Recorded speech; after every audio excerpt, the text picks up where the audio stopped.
Good morning everyone. तो 16th chapter मैंने complete कर दिया है क्लास में। तो आज टाइम है 17th चैप्टर स्टार्ट करने का। ठीक है, चैप्टर का नाम है आवर मोनार्च, यानी हमारे शासक।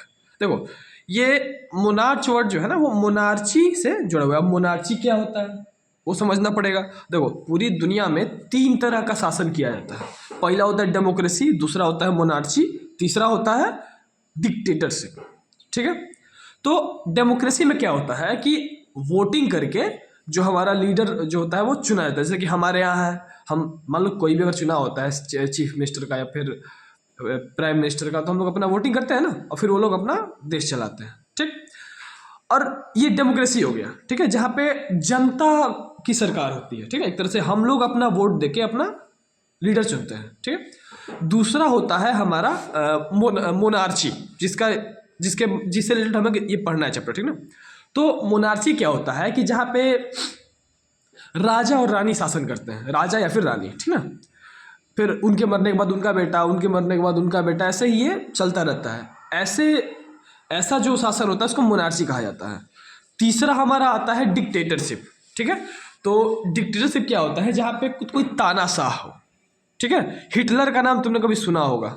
हिटलर वो एक तानाशाह था। मतलब कि तानाशाह फिल्म लगी, समझ लो, जो एकदम किसी की ना सुने, अपने मन मर्जी से पूरा देश चला, जैसे मन करे वैसे, बस अपना अपने बारे में सोचकर, प्रजा जाए भाड़ में।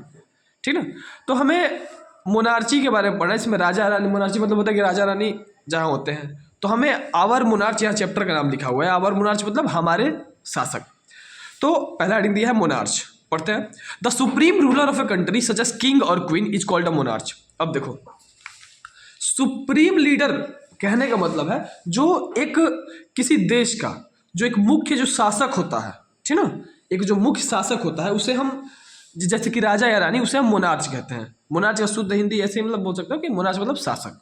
ठीक है, India has seen many Kings and queen from different dynasties. और भारत ने अलग अलग वंशों से, डायनेस्टी मतलब होता है राजवंश। ठीक ना, तो भारत ने अलग अलग राजवंशों से अलग अलग काफ़ी सारे राजा रानी देखे हैं। देखे मतलब काफ़ी सारे राजा रानियों ने भारत में राज किया है, कहने का मतलब ये भारत में।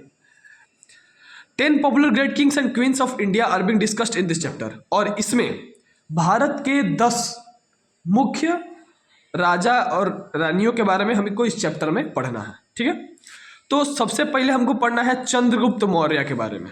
अब देखो, चंद्रगुप्त मौर्य जो थे वो क्या बोलते हैं, मौर्य साम्राज्य के संस्थापक थे। ठीक ना, चलो इसके बारे में पढ़ते हैं। Chandragupta Maurya was the founder of the Mauryan empire. जैसे मैंने बताया, चंद्रगुप्त मौर्य जो थे वो मौर्य साम्राज्य के संस्थापक थे। मतलब इन्होंने ही मौर्य समाज की नींव रखी थी। यहीं से मौर्य वंश जो है था वो स्टार्ट हुआ, फिर इनका बेटा राजा बना। मतलब पहले मौर्यन राजा यही थे। ठीक है, he is believe to be first emperor to have united India into one state. ऐसा माना जाता है कि ये वो पहले ऐसे शासक थे। ठीक ना, पहले ऐसे शासक थे जिन्होंने पूरे भारतवर्ष को एक किया था। ठीक ना, पूरे भारतवर्ष को एक किया था, एक राज्य में बदला था। ये बोल सकते हो कि पूरा भारत, मतलब पूरे भारत पे इनका कंट्रोल होगा। ठीक ना, with his chief adviser Chanakya. अब देखो, चाणक्य का नाम तुमने अक्सर सुना होगा। चाणक्य का दूसरा नाम कौटिल्य भी है। ठीक ना, ये काफ़ी एक क्या बोलते हैं, बुद्धिमान व्यक्ति थे। ठीक ना, इनके सलाहकार थे।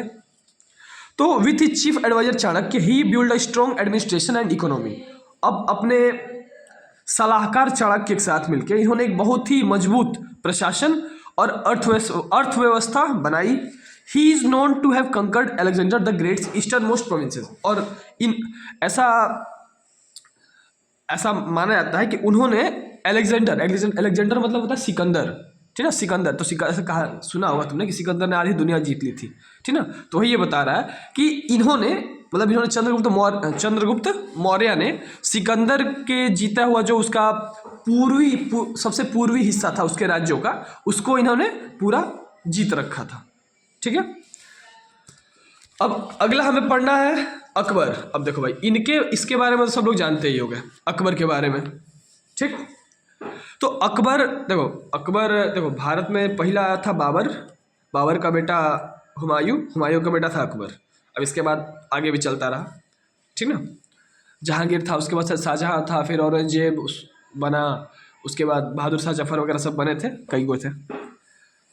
तो Akbar was the Mughal emperor from 1556 until his death. तो देखो बोल रहा है कि अकबर जो था वो 1556 से अपनी मृत्यु तक मुगल साम्राज्य का शासक बना रहा। He became one of the greatest ruler in Indian history, और वो भारतीय इतिहास का एक बहुत ही महान राजा बना। And the greatest Mughal emperor too, और इसके साथ भारतीय साम्राज्य और एक मुगलों में भी वो सबसे एक तरह से क्या बोलते हैं महान राजा बना, ठीक है ना, शासक बना। Akbar is known to have been a liberal ruler who believed in cultural integration. अब देखो ये बोल रहा है कि अकबर जो था एक काफी उदार शासक था, ठीक ना, और वो सांस्कृतिक देखो कल्चर मतलब होता है सांस्कृतिक, इंटीग्रेशन मतलब होता है एक करना, ठीक ना। उसका ये मतलब एक होता है ना कि पहले तुम लोग कभी सुने होगे कि पहले काफी मुस्लिम शासक ऐसे थे जो हिंदुओं को मुस्लिम में कन्वर्ट करवा देते थे, सुना होगा तुमने अक्सर, या फिर किसी वीडियो वगैरह में के सहारे तुम लोगों ने देखा होगा, ठीक ना। तो इसके साथ ऐसा नहीं था, ठीक ना। ये जो था वो हर धर्मों को मतलब ना क्या होता है कि रेस्पेक्ट देता था हर धर्मों को, हर धर्म के लोगों को उनका धर्म मानने का अधिकार देता था। He had in his court 9 great man from different fields of culture. अब देखो अलग अलग संस्कृतियों से उसके दरबार में 9 महान व्यक्ति थे, ठीक ना। अब उन 9 महान व्यक्ति को नवरत्न कहा जाता था, नवरत्न, ठीक है। तो दे वेयर नोन एज नवरत्न, ठीक है, उन्हें नवरत्न कहा जाता था। One of them Tansen was a great musician. अब देखो उनमें से एक था तानसेन जो कि एक बहुत ही बढ़िया संगीतकार थे, ठीक है ना, बहुत ही महान संगीतकार थे। इसके अलावा बीरबल थे और भी कई गो थे, ठीक ना, सबका नाम हमको याद नहीं है, एक का दिया हुआ है, एक हम बता दिए, बीरबल थे। अगले हैं हमारे शिवाजी। देखो शिवाजी का नाम जो ना जानता होगा भाई क्या जानता होगा, शिवाजी का नाम तो सब लोग जानते ही होंगे। Shivaji Bhosale was the founder and the greatest king of Maratha empire. तो शिवाजी भोसले जो थे वो मराठा साम्राज्य के संस्थापक थे और मराठा राजाओं में सबसे महान थे, ठीक है। He was crowned as Chhatrapati for leading the struggle against Adil Shahi सल्तनत of Bijapur and the Mughal empire. अब देखो उन्हें छत्रपति क्या बोलता है, छत्रपति के नाम से उन्हें नवाजा गया क्योंकि उन्होंने आदिल शाही सल्तनत जो कि बीजापुर की थी और मुगलों के खिलाफ उन्होंने जो लड़ाई का नेतृत्व किया था उसके लिए उन्हें छत्रपति के नाम से बुलाया गया, फिर उन्हें छत्रपति के नाम से सम्मानित किया गया, ठीक है। Shivaji known for pioneering the guerrilla warfare method. अब देखो गिरिल्ला वॉरफेयर मेथड ये एक लड़ाई करने का तरीका था, ठीक है ना। तो ये बोल रहा है कि शिवाजी को उनके गरिल्ला वॉरफेयर मेथड के लिए जाना जाता है, ठीक ना। इसका इस्तेमाल करने के लिए मतलब कि लड़ाइयों में ना वो इस तरीके का इस्तेमाल करते थे, ये उस टाइम पे कोई तरीका होगा। अब इसमें तरीके में क्या था वो आगे लिखा है।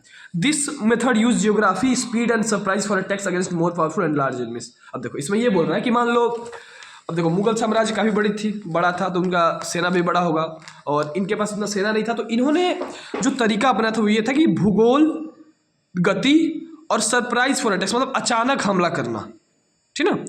इस सब का इस्तेमाल करके ये बड़े बड़े सेनाओं पे फिर जो मजबूत सेना होती थी उन पे यह अचानक हमला करते थे। अब देखो भाई कितना भी मजबूत था सेना हो, कितना ही बड़ी सेना हो, अचानक अगर चारों तरफ से हमला हो जाए ना तो दिक्कत सबके लिए वो लोग के लिए हो सकता है, ठीक है। तो यही सब का इस्तेमाल करके ये लड़ाइयाँ लड़ते थे और इन्हें इसी के लिए ज़्यादातर जाना जाता है। इसके अलावा और भी काफ़ी सारे महान कार्य इन्होंने किया है जिसके लिए इनको जाना जाता है, ठीक है। चलो आज के लिए इतना ही, इसको बढ़िया से पढ़ लेना। अगर जितना पढ़ा है उसमें कोई डाउट है या फिर कुछ गलत बता दी है तो भाई बता देना, इंसान है गलती हो सकती है, ठीक है। तो कुछ भी गलत अगर हुआ हो या फिर कुछ भी समझ ना आया हो तो कमेंट में लिख देना या फिर मैसेज कर देना मेरे को। चलो थैंक्स।